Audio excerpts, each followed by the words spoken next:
টি-20 বিশ্বকাপ ও Zimbabwe series সামনে রেখে কাল ফিটনেস টেস্ট টাইগারদের। বঙ্গবন্ধু স্টেডিয়ামের অ্যাথলেটিক্স ট্র্যাকে অংশ নেবেন জাতীয় দলের বিবেচনায় থাকা ক্রিকেটাররা। আজ শেষ হচ্ছে ডিপিএল এর গ্রুপ পর্ব। মিরপুরে নাসুমের ফাইফারে 135 রানে অল আউট ব্রাদার্স ইউনিয়ন। ভিন্ন ম্যাচে লড়ছে গাজী গ্রুপ ক্রিকেটার্স ও সিটি ক্লাব।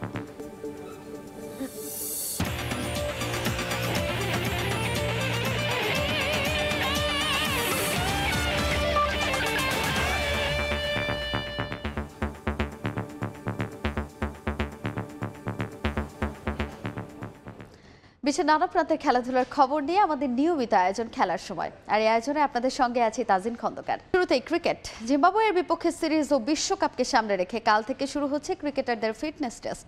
মূলত নতুন strength and conditioning coach Nathan ক্যালির অধীনে ক্রিকেটাররা অংশ নেবেন এই পরীক্ষায়।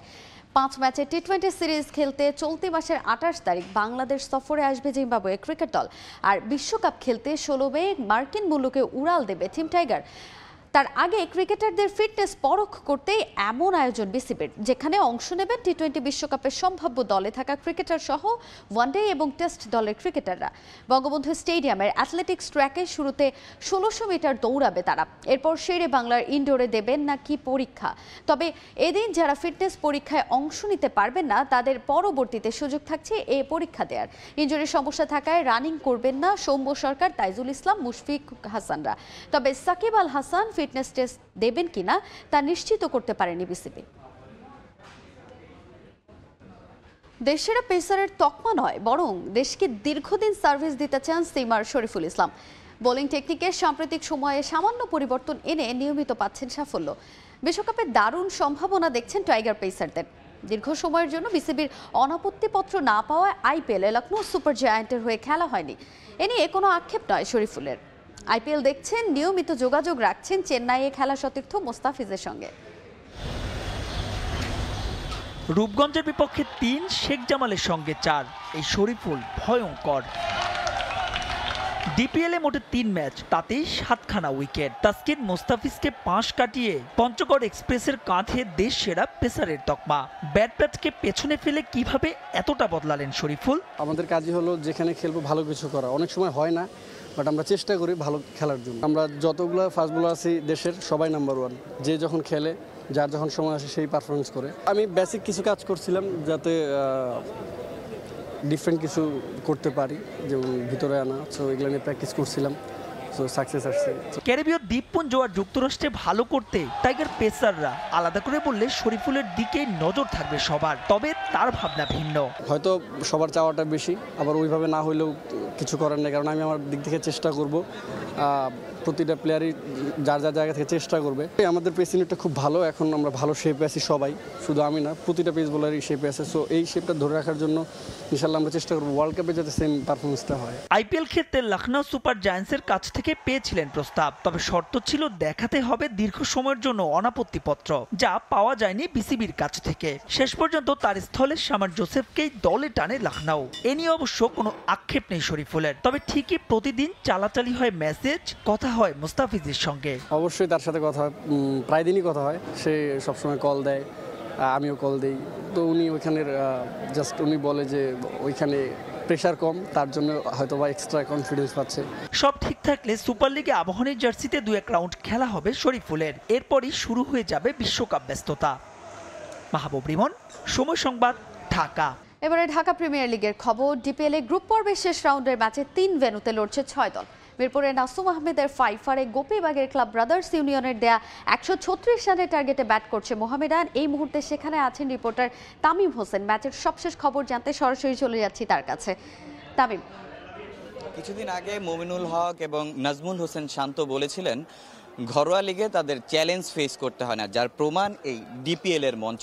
আমরা যদি আজকের ম্যাচটার কথা বলি তাহলে এমন একটা অবস্থা গিয়ে দাঁড়িয়েছিল প্রথম দিকে যে মনে হয়েছিল ব্রাদার্স ইউনিয়ন হয়তোবা 100 রানের গন্ডিটা তারা পেরোতে পারবে না, কারণ 61 রানের মধ্যেই কিন্তু তাদের 5 উইকেট তারা হারিয়ে ফেলেছিলেন। তবে সেখান থেকে মাহমুদুল হাসান একটা 35 রানের ইনিংস খেলেছেন, তার উপর ভর করেই কিন্তু তারা 135 রানের একটা সংগ্রহ পেয়েছেন। তো তার জবাবে ব্যাট করতে নেমে কিন্তু ইমরুল কায়েস কাইস খুব দায়িত্বশীল একটা ব্যাটিং করছেন, বেশ কিছু দৃষ্টিনন্দন শট খেলেছেন। আমরা যেমনটা জানি ইমরুল কাইস কিন্তু এই আসরে এখন পর্যন্ত একটা সেঞ্চুরি এবং একটা 50 কিন্তু তার ব্যাট থেকে এসেছে। আজকের ম্যাচটাতেও একদম এখন পর্যন্ত 70-এর কাছাকাছি তিনি রান করেছেন। আজকে কিন্তু সে যদি সেঞ্চুরি করতে পারেন সে কিন্তু টপ 5-এ টপ ব্যাটসম্যানদের টপ 5-এর মধ্যে সে চলে আসতে পারবেন। আমরা যেমনটা জানি এই ম্যাচটাতে কিন্তু খুব অল্প সংগ্রহের বিপক্ষে ব্যাট করছে মোহামেডান। তো তাদের এখনও কিন্তু 2 উইকেট পড়ে গিয়েছে, তারপরেও কিন্তু এখনও তাদের মেহেদী হাসান মিরাজ রয়েছেন, মাহমুদুল্লাহ রয়েছেন, তারা কিন্তু এই ম্যাচটা বের করার মতো সক্ষমতা রাখে। এই ম্যাচটা হয়তোবা 30 ওভারের মধ্যেই শেষ হয়ে যাবে আশা করা যায়, কেননা খুব এখন যে ব্যাটসম্যান দুইজন আছেন ইমরুল কাইস কিন্তু অনেকক্ষণ ধরেই ব্যাটিং করছেন, প্রথমে নেমেছেন, এখনও দায়িত্ব নিয়ে সে বেশ কিছুক্ষণ ধরে ব্যাটিং করছেন।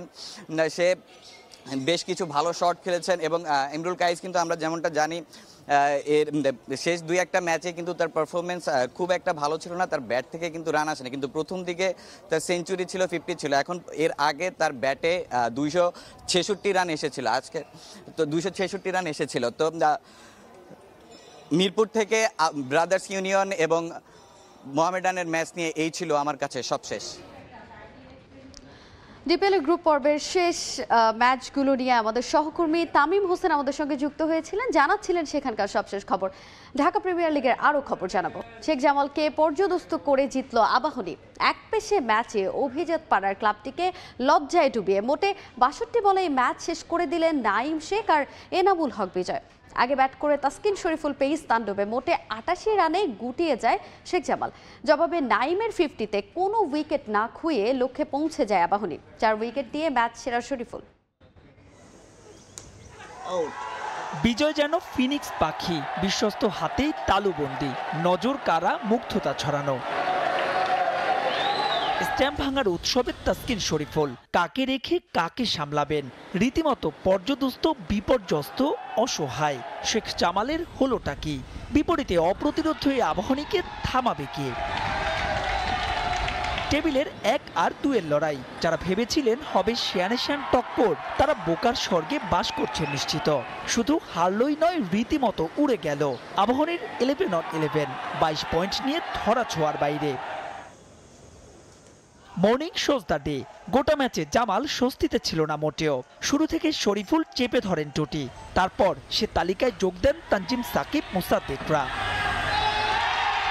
শেখ জামালের ক্রিকেটারদের রানের স্কোর যেন সিঙ্গেল টেলিফোন ডিজিট। 2 অঙ্কের ফিগার স্পর্শ করেছেন মোটে 4 জন। সর্বোচ্চ স্কোরার ওপেনার সৈকত আলীর ব্যাট থেকে এলো মোটে 23। ডিপিএলে টানা ম্যাচ খেলা তাসকিন এদিনও বল করলেন 5 ওভার, একটা মেডেন, 2 উইকেট শিকার। বরিশালের মিস্ট্রি স্পিনার তানভীরের শিকারও সমান 2। সঙ্গে মনে করিয়ে দিলেন বিশ্বকাপ বহরে বিবেচনার দৌড়ে আছেন তিনিও। 71 রানে 6 উইকেট হারানো শেখ জামাল শেষ 5 উইকেট হারায় 17 রানে। এবারের লিগে তারা প্রথমবারের মতো আউট হয় 100 রানের নিচে। টার্গেট মোটে 88, জয় নয়। হোম অফ ক্রিকেটে প্রশ্ন ছিল একটাই, কতটা দ্রুত ম্যাচ শেষ করতে পারবে আবাহনী। প্রথম 3 ওভারে 12 রান, ধীরে স্থির শুরু গোটা টুর্নামেন্টের রানের ফোয়ারা ছোটানো নাইমার বিজয়ের। এরপর ম্যাচ শেষ করতে সময় লাগলো মোটে মিনিট 30। 300 বলের খেলা শেষ 62 বলেই। 8 বাউন্ডারি, 2 ওভার বাউন্ডারিতে আগের ম্যাচের সেঞ্চুরিয়ান নাইম পেলেন টুর্নামেন্টে 4 নম্বর 50 দেখা। সঙ্গে হয়তো শিরোপাটাও, কারণ সুপার লিগের 2 ম্যাচ জিতলেই শ্রেষ্ঠত্ব থাকবে আবাহনীর কাছেই। মাহবুব রিমন, সময় সংবাদ, ঢাকা। মুশফিকুর রহিমের ব্যাটিং তাণ্ডব ও শেখ মেহেদীর বোলিং ঘূর্ণিতে পরাস্ত Gazi tyres cricket club. Dhaka premier লিগে গাজী টায়ার্সকে 141 রানের বড় ব্যবধানে হারিয়েছে প্রাইম ব্যাংক ক্রিকেট ক্লাব। এ জয় দিয়ে সুপার লিগ নিশ্চিত করল তামিম ইকবালের দল। ম্যাচে সর্বোচ্চ 71 রান করে ম্যাচ সেরা হয়েছেন মুশফিক। বয়সটা 36, তবুও মাঠে নেই বয়সের কোনো ছাপ। এখনও তরুণদের সঙ্গে পাল্লা দিয়ে 22 গজ দাবিয়ে বেড়াচ্ছেন মুশফিকুর রহিম। ডিপিএলে একের পর এক চমক দেখাচ্ছেন তিনি। ঈদুল ফিতরের বিরতিতে যাওয়ার আগের ম্যাচে সেঞ্চুরির পর আবারও তার ব্যাটিং তাণ্ডব দেখল খান ওসমান আলী স্টেডিয়াম। নিয়মিত বিরতিতে উইকেট হারিয়ে যখন ব্যাকফুটে দল, তখন উইকেটের অপর প্রান্তে ব্যাট হাতে একাই লড়াই চালিয়ে গেছেন মিস্টার ডিপেন্ডেবল। 5 বাউন্ডারি ও 1টি ওভার বাউন্ডারিতে 71 রান করে আউট হন মুশি। টসে হেরে ব্যাট করতে নেমে শুরুটা রাঙাতে পারেনি প্রাইম ব্যাংক। লিগে 7ম জয়ের লক্ষ্যে পারভেজ ইমনকে সঙ্গে নিয়ে প্রাইম ব্যাংকের ওপেনিংয়ে নামেন তামিম ইকবাল। এদিন ইনিংস লম্বা করতে পারেনি সাবেক টাইগার অধিনায়ক। চতুর্থ ওভারে 20 রানে এলবিডব্লিউ হয়ে সাজঘরে ফেরেন তামিম। ওয়ান ডাউনে নেমে ইনিংস বড় করতে পারেননি শাহাদাত দীপুও। তিনিও উইকেট বিলিয়ে দিয়ে আসেন তামিমের মতোই। এরপর অবশ্য অধিনায়ক জাকির হাসানকে সঙ্গে নিয়ে বড় একটা জুটির চেষ্টা চালায় পারভেজ ইমন, তবে তাদের জুটিও টেকেনি বেশিক্ষণ। ইনিংসের শেষ মুহূর্তে সবাইকে চমকে দেন আশিকুর জামান, তার সঙ্গী ছিলেন হাসান মাহমুদ। তাদের 52 রানের জুটিতে গাজী টায়ার্স ক্রিকেট একাডেমিকে 270 রানের লক্ষ্য ছুড়ে দেয় প্রাইম ব্যাংক।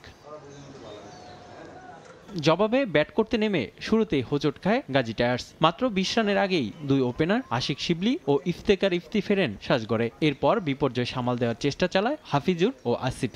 তাদের 64 রানের জুটি ভাঙেন মেহেদি। 34 রানে আউট হন আসিফ, আর নাজমুল অপুর বলে 29 রানে ফেরেন হাফিজ। এরপর আর কেউ প্রতিরোধ গড়ে তুলতে পারেননি। শেখ মেহেদি ও হাসান মাহমুদের দারুণ বোলিংয়ে শামীম মিয়ার 28 রান ছাড়া কেউই পার করতে পারেননি 10 রানের কোটাই। শেষ পর্যন্ত সব উইকেট হারিয়ে 128 রানে থামে গাজী টায়ার্সের ইনিংস। 141 রানের বড় ব্যবধানে জয় নিয়ে সুপার লিগ নিশ্চিত করল তামিমের প্রাইম ব্যাংক। ম্যাচ ছেড়ে হয়েছেন মুশফিকুর রহিম। সুপার লিগেও দলকে ভালো কিছু উপহার দেওয়ার প্রত্যাশা মুশির। প্রথম ম্যাচে আফগানের সাথে সেঞ্চুরি করেছে, বাট আমরা ম্যাচটা হেরে গিয়েছিলাম, তো ওই দিক থেকে খারাপ লেগেছিল। বাট ইনজুরির পরে এসে আলহামদুলিল্লাহ টিমের কন্ট্রিবিউশন করতে পারছি, এটা একটা আমার জন্য প্লাস পয়েন্ট। আর চেষ্টা থাকবে যে সামনে সুপার লিগের ম্যাচগুলো আছে, তো হয়তোবা আমরা চ্যাম্পিয়নশিপ থেকে একটু দূরে চলে গেছি, বাট স্টিল আমার মনে হয় যে আমরা যদি 5টা ম্যাচ জিততে পারি, আমরা হয়তোবা রানার আপের একটা অ্যাচিভমেন্ট করার সুযোগ হবে। 11 ম্যাচে 7 জয়ে 14 পয়েন্ট নিয়ে টেবিলের 5ম স্থানে প্রাইম ব্যাংক। সুপার লিগ নিশ্চিত হলেও নেই চ্যাম্পিয়ন হওয়ার সুযোগ। রিফাতুল ইসলাম মিরন, সময় সংবাদ, ঢাকা। আবারও হাস্যরসের খোরাক ঢাকা প্রিমিয়ার লিগ। এবার ম্যাচের মাঝপথে বিবাদে জড়িয়ে বন্ধ রাখা হলো লিজেন্ডস অফ রূপগঞ্জ এবং শাইনপুকুর ক্রিকেট ক্লাবের ম্যাচ। দুই দলের কর্মকর্তাদের রেষারেষিতে 30 মিনিটের স্থবিরতার পর মাশরাফি বিন মুর্তজার মধ্যস্থতায় আবারও খেলা গড়ায় মাঠে, যে ম্যাচে শাইনপুকুরের কাছে 67 রানে হেরে যায় রূপগঞ্জ। ডিপিএলকে ঢাকা প্রিমিয়ার লিগ না বলে ড্রামা প্রিমিয়ার লিগ বললেই হয়তো ভালো হয়। প্রায় প্রতিটা ম্যাচে এখানে মঞ্চস্থ হয় অহেতুক নাটকীয়তার। এদিন যেমন লেজেন্ডস অফ রূপগঞ্জ আর শাইনপুকুর ক্রিকেট ক্লাবের রেষারেষিতে খেলা বন্ধ থাকলো পাক্কা 30 মিনিট। কোন দেশের লিস্টে ক্রিকেটে এমন অপেশাদারিত্বের ঘটনা সত্যিই বিরল। শেষ পর্যন্ত অবশ্য খেলা মাঠে গড়িয়েছে, যার মধ্যস্থতা করেছেন মাশরাফি বিন মুর্তজা। মূল আপত্তি ছিল তার দল রূপগঞ্জের ম্যানেজমেন্টের পক্ষ থেকেই, তবে ম্যাশের ভূমিকায় আবারও মাঠে গড়ায় ব্যাট বলের লড়াই। ঘটনার সূত্রপাত শাইনপুকুর সিসির ক্রিকেটার রবিউল হককে ঘিরে। দলের হয়ে ব্যাট করার সময় পায়ে আঘাত পান তিনি, এজন্য তাকে নাকি হাসপাতাল পর্যন্ত নিতে হয়েছে। ইনিংস বিরতির পর শাইনপুকুর জানায় খেলার মতো পরিস্থিতিতে নেই রবিউল, তাই তারা কনকাশন সাব করাবে মুকিদুল ইসলাম মুগ্ধকে দিয়ে। এই জায়গাতেই বেঁকে বসে লেজেন্ডস অফ রূপগঞ্জ। কনকাশন সাবের ধারা নিয়ে আপত্তি তোলে ম্যানেজমেন্ট। তাদের দাবি কেবলমাত্র মাথায় আঘাত পেলেই কোনো ক্রিকেটারের কনকাশন সাব করানো যাবে, কিন্তু রবিউল আঘাত পেয়েছেন পায়ে, তাই তার কনকাশন সাব করাতে পারবে না শাইনপুকুর। রূপগঞ্জের দাবি যে একেবারে অযৌক্তিক তাও নয়, তার উপর মুকিদুল ইসলাম মুগ্ধকে শুরুর স্কোয়াডে রাখেনি শাইনপুকুর সিসি, তাই ব্যাটিংয়ে নেমে মুগ্ধর খেলার বিষয় জানতে পেরে আপত্তি তুলে ম্যাচ বন্ধ রাখে লেজেন্ডস। ব্যাটিংয়ে নেমেও মাঠ থেকে উঠে যায় ওদের ওপেনাররা। সাধারণত পাড়া মহল্লা কিংবা গলির ক্রিকেটে দেখা যায় এমন নজির, সেটা যখন দেশের লিস্টে ক্রিকেটকে হাস্যরসে পরিণত করতে যাচ্ছে তা দেখে এগিয়ে আসেন মাশরাফি। দলের কর্মকর্তাদের বুঝিয়ে শেষ পর্যন্ত ম্যাচটি মাঠে গড়ানোর ব্যবস্থা করেন ম্যাশ। এস এম ইকবাল, সময় সংবাদ। আফগানিস্তানের বিপক্ষে সিরিজ বাতিল করায় অস্ট্রেলিয়া ক্রিকেট বোর্ডের উপর ক্ষোভ প্রকাশ করেছেন রশিদ খান। অজিদের বিগ ব্যাশ লিগেও না খেলার কথা জানান আফগান তারকা। প্রথম টেস্টে, তারপর ওয়ানডে, এবার আফগানিস্তানের বিপক্ষে টি20 সিরিজও বাতিল করেছে অস্ট্রেলিয়া। মূলত আফগানিস্তানের নারী ও শিশুদের মানবিক অধিকার ব্যাপক অবনতি হওয়ায় এমন সিদ্ধান্ত নেওয়া হয়েছে বলে জানায় অস্ট্রেলিয়া ক্রিকেট বোর্ড। এরপরেই চটে যান রশিদ খান। সংবাদভিত্তিক ওয়েবসাইট ক্রিকইনফোকে দেয়া এক সাক্ষাৎকারে তিনি বলেন, আমি যদি অস্ট্রেলিয়ায় গিয়ে তাদের লিগে খেলতে পারি, তাহলে আমার দল কেন তাদের বিপক্ষে খেলতে পারবে না? তারা যেমন আমাদের সঙ্গে খেলতে চান না, আমি কিভাবে তাদের দেশে গিয়ে খেলি?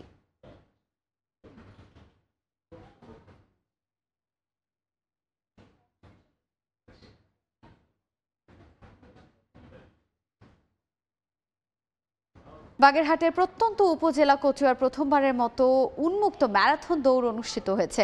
তরুণদের স্বেচ্ছাসেবী সংগঠন মর্নিং বার্ডের আয়োজনে এই ম্যারাথনে অংশগ্রহণ করতে পেরে খুশি স্বাস্থ্য সচেতন প্রতিযোগীরা। শুক্রবার ভোরে কচুয়া উপজেলা সদরের সোনালী ব্যাংকের সামনে বিভিন্ন এলাকা থেকে হাজির হন স্বাস্থ্য সচেতন নানা বয়সী ও শ্রেণী পেশার মানুষ। একে অপরের সাথে কুশল বিনিময় শেষে আয়োজকদের ঘোষণার সঙ্গে সঙ্গে সবাই দৌড় শুরু করেন। সাইনবোর্ড কচুয়া সড়কে প্রায় 1 ঘন্টা দৌড় শেষে উপজেলা সদরের হাজেরা খাতুন হেলথ কেয়ার চত্বরে শেষ হয় এই ম্যারাথন প্রতিযোগিতা। পরে বিজয়ীদের হাতে পুরস্কার তুলে দেওয়া হয়। এই ছিল খেলার সময়ের এখনকার আয়োজনে। দুপুরের সময় সঙ্গে থাকবেন সহকর্মী গোলাম রাব্বি। কাজের আপনাকে ধন্যবাদ। দুপুরের সময় নিয়ে ফিরছি কিছুক্ষণ পর, সঙ্গেই থাকুন সময়।